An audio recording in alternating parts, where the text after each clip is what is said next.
Uh-oh, Daddy's thinking again. Look what I got. Today I'm going to be doing wood turning and wood carving, and I'm going to be using and reviewing the Merlin 2 mini angle grinder. I'll start with this lovely Satinwood or yellow heart blank that was given to me by my friend Alan Simpson from Northern Ireland. I'll start by marking out 8 segments. I'm dividing it into 8 segments. And here I'm using a new little mini faceplate from Easy Wood Tools. Brilliant little faceplate. And my homemade jig for centering it. And just popping some nice strong screws in there. And we're going to mount this on the lathe. And I'm truing up the side just using a bowl gouge. Just squaring that off, getting it to round. I'm gradually turning yellow here with these bright yellow shavings. And I'm now truing up the face, just getting that nice and flat and true. Same 3/8 bowl gouge from Robert Sorby, just running across. And here I'm marking those 8 segments. I'm taking the markings down the side and across the bottom of the bowl as well. Marking out the recess in the base, ready for the easy chuck. And now using an Easy Wood Tools easy parting tool, really sharp, and a rougher, and a skew just to create a dovetail. This will hold the chuck jaws at a later time. Doing a bit more marking out now. You can see I've marked out these sort of lobes or petals.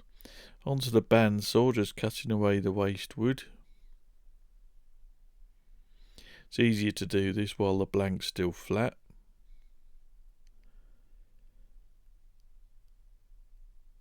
And then that's it, all done. Back onto the lathe. I'm now creating the contour. 3/8 bowl gouge again, just doing some nice push cuts around the corner there, getting it all nice and round. Bit of shear scraping, pull cuts.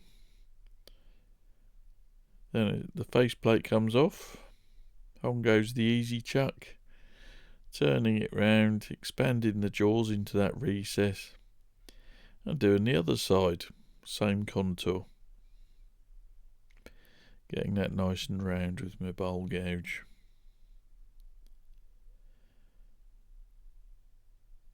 Once again, bit of shear scraping.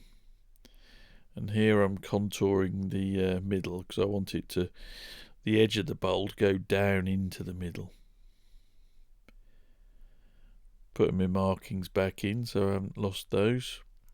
And I'm starting to hollow here using the 3/8 bowl gouge.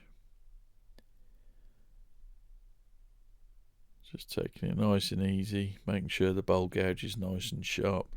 Then it's the Easy Wood Tools number 2 hollower.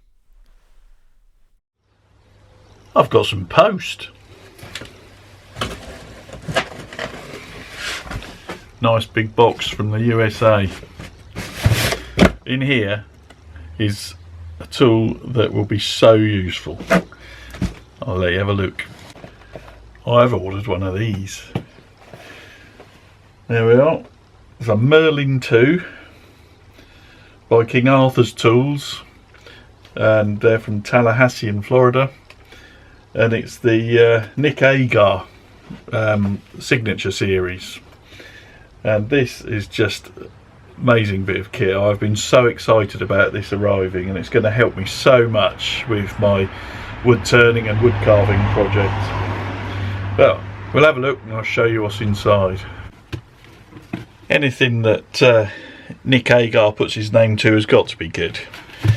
I have so much respect for Nick. His work is fantastic, and it's something that inspires me. I like the fact he's such a fantastic turner and carver. I like everything he does, and I hope to go on one of his courses one day. Let's remove this outer pack.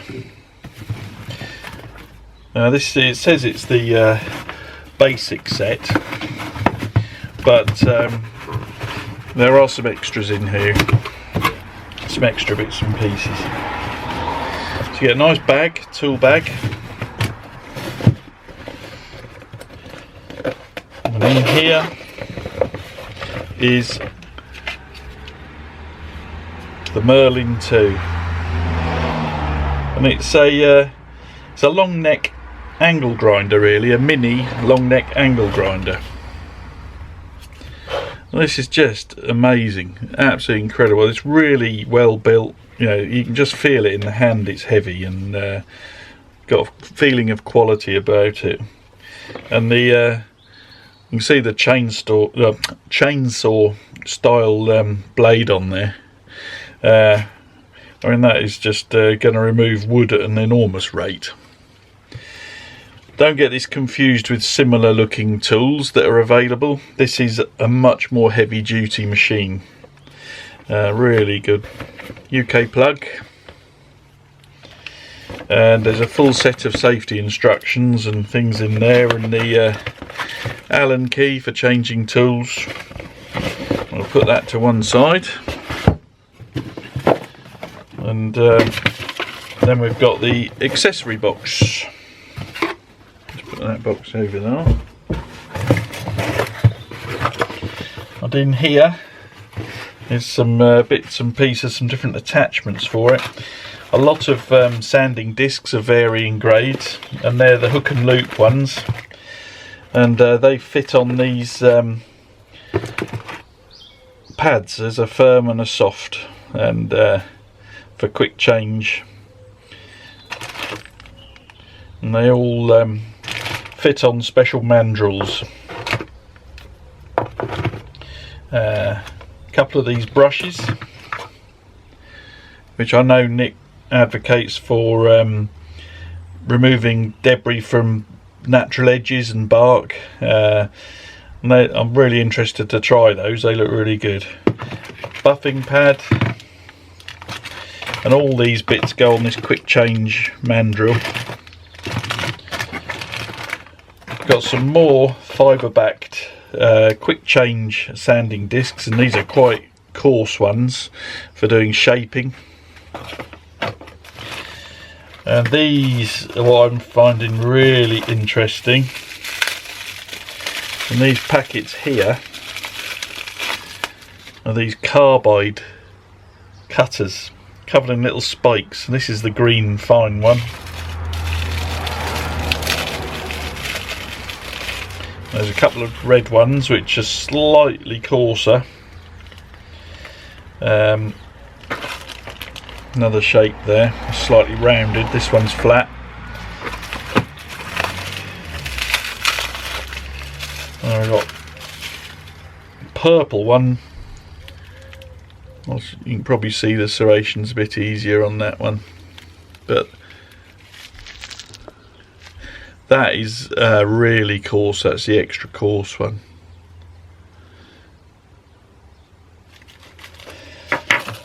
And there's a blue one.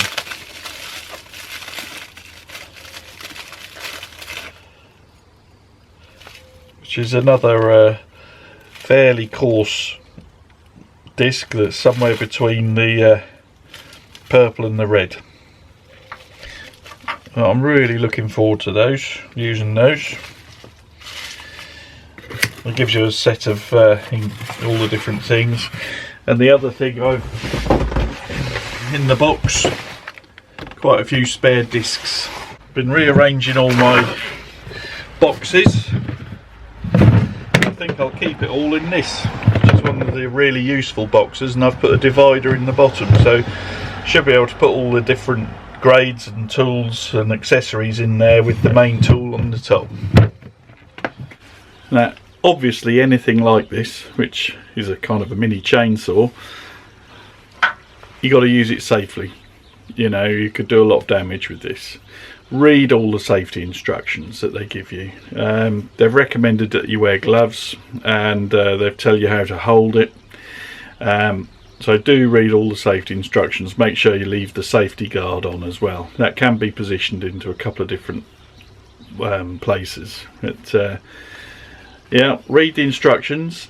The other thing is, I've got my work clamped into my Easywood Tools Easy Chuck, and that is going to be fixed to my Hope carving jig, or it's going to be on the lathe with the spindle locked. You don't want to be holding the workpiece in your other hand that you're working on with this. If this should skate across, it could catch your finger and do a lot of damage, or catch your wrist, do even worse damage. So clamp the work properly and follow all the safety instructions. I'm going to start. I'm just going to have a go with the little chainsaw attachment on the end to start with, but it's a bit aggressive for what I'm doing here really. It's just to try it. The other thing is, I'm going to be wearing my helmet. It's got a full strength visor and it's a respirator as well, so it protects your eyes and face and your lungs. I start using the chain wheel cutter, and this just removes wood so easily. Got to be careful not to overcut with it. But this wood is very hard, this satin wood, and it made short work of it really. Not a steep learning curve with this tool. You know, just be aware of safety aspects, but it's very easy to handle and very easy to learn. As you can see, it's made short work of that. It's quickly putting the contour in there. I'll work my way around and do these other bits, and then I'll switch to a different accessory on the end, a different tool. Here I've switched to the red carbide cutter, the flat one, and it's covered on both sides and the edge with the little carbide spikes. And I'm going to be defining these grooves into the middle.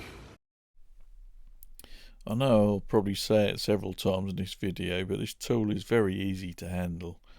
It was really simple to put these grooves across here. Did it very neatly and accurately. And here I'm putting the contours in now, making those into a sort of a V shape, and doing the segments, making them properly lobed as I want them and all smooth.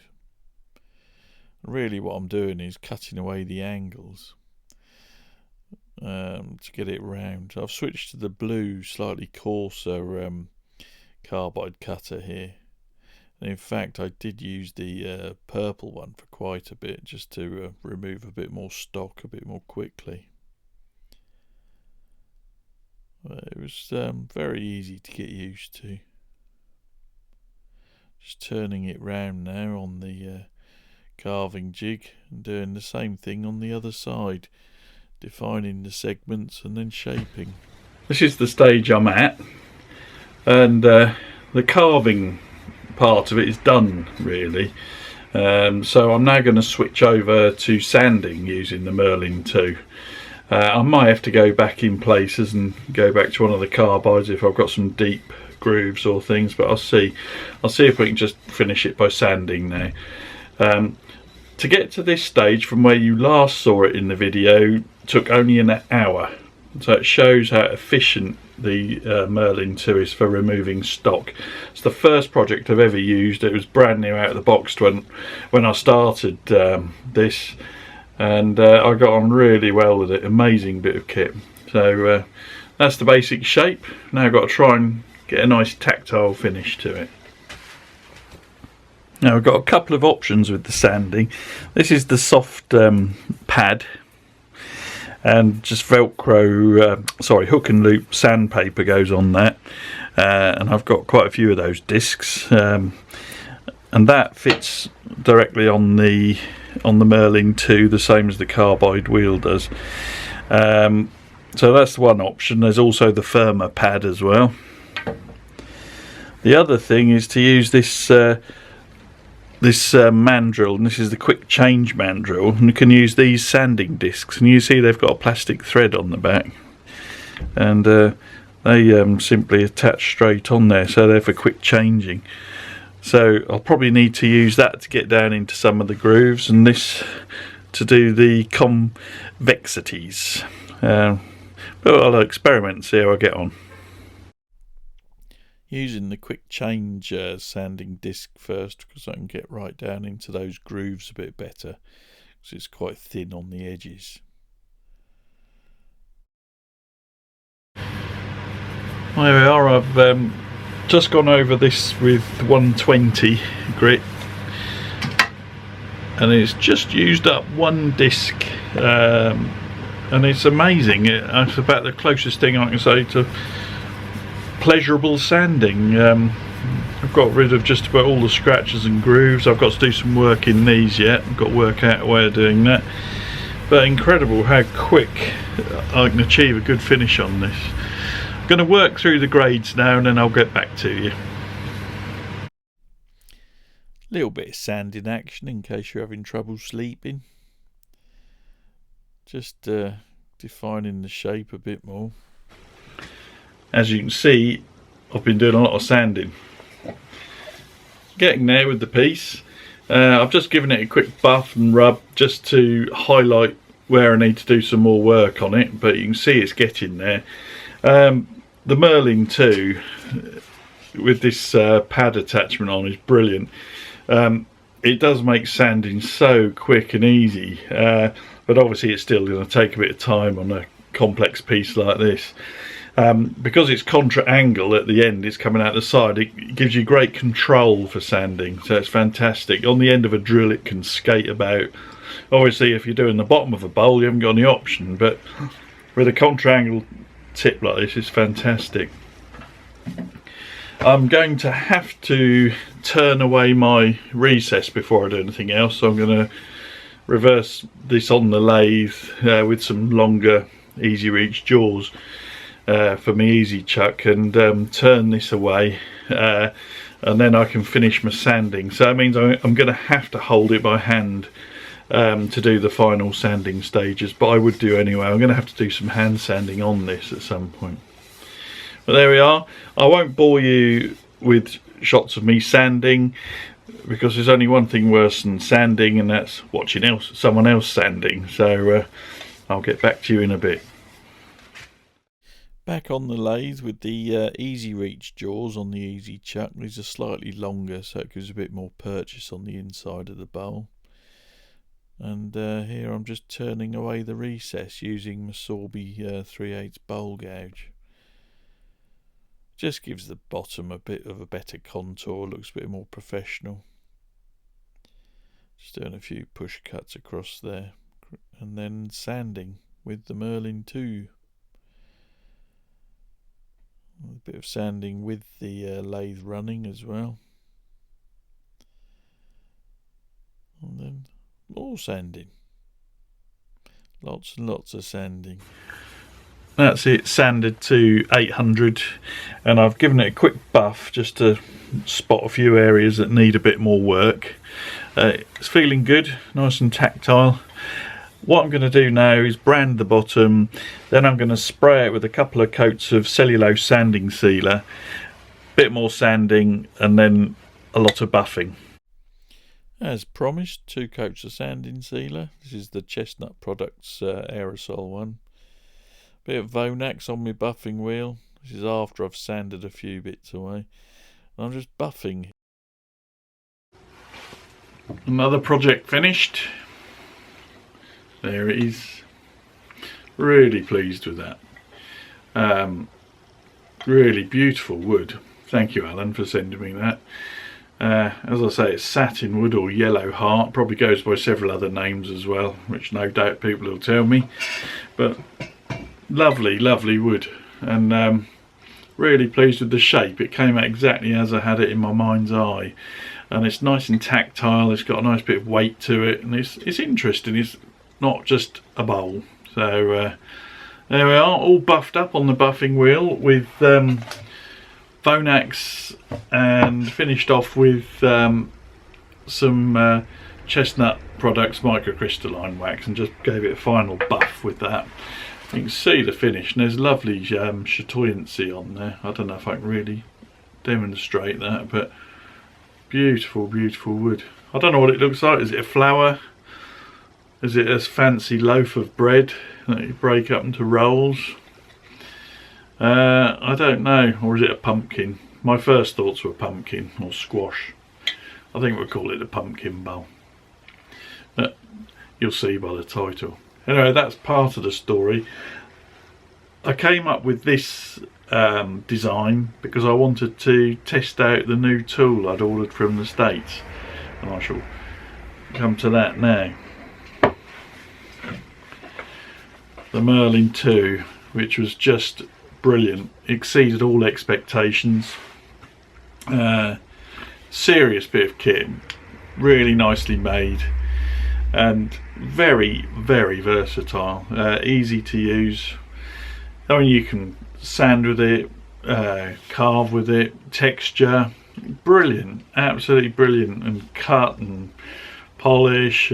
It's just amazing, absolutely amazing. It's one of the most versatile tools I own now, and I'm so glad I bought one. I got this direct from King Arthur's Tools in Florida, and I'm very thankful to their advice and help. They are available in the UK as well. I think Tool Post did them, and probably somewhere else as well, I'm not sure, but yeah, you'd avoid the import duty if you buy them over here, of course, but I can't recommend it enough, and I can see why Nick Agar put his name to it. It's just a brilliant bit of kit, and I'm so pleased with it. But there we go. You'll be seeing this a lot. This will speed up my workflow. It'll just solve a lot of little problems that I have, you know, when you get these projects and there's little bits and you think, how am I going to do that? Well, I think this is going to do quite a few of those. Anyway, there we go. Thank you very much for watching, and thank you very much to all my subscribers, and I shall be back soon with some more projects. Thank you very much for watching. Please like, share and subscribe. And I'll put links in the description to the King Arthur's Tools and the Merlin 2, so you can check out their website.